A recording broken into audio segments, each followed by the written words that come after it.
Benny the bunny had the biggest ears in the whole wide meadow. They were so long, they flopped and bounced when he hopped, and sometimes he even tripped over them. Benny wished with all his heart that his ears were small and neat, just like everyone else's.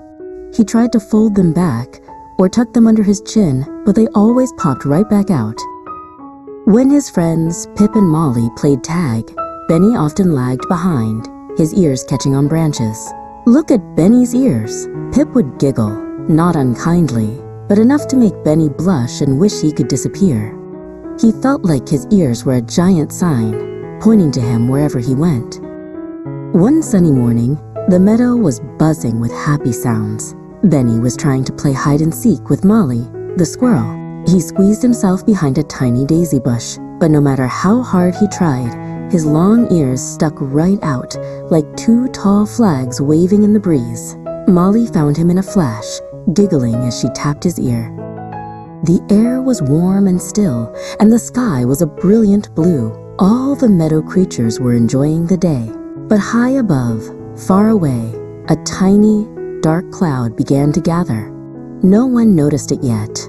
Not the chirping birds, nor the busy bees, nor even Molly as she chattered away. Suddenly, Benny's ears twitched. He heard a very, very faint rumble, like a tiny drum beating far, far away. He paused his game. "Did you hear that?" he asked Pip, who was busy nibbling on a juicy clover. Pip shook his head. "Hear what, Benny? Just the wind in the grass."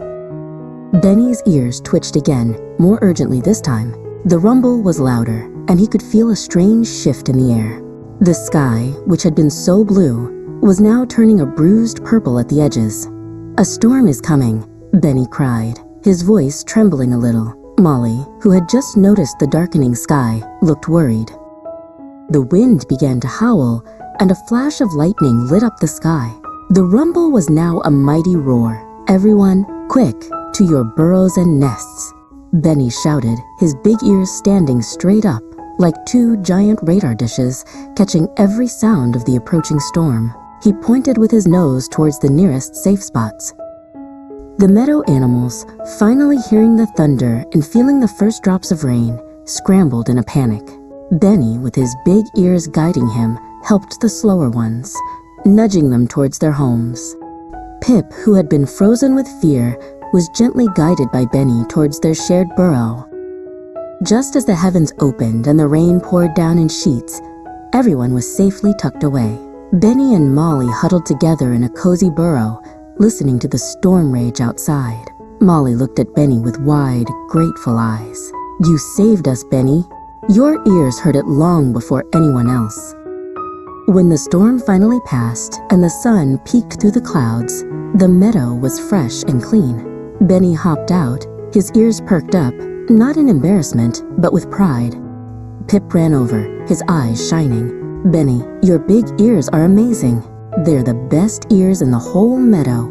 And from that day on, Benny loved his big, wonderful ears, for they were not just big, they were brave.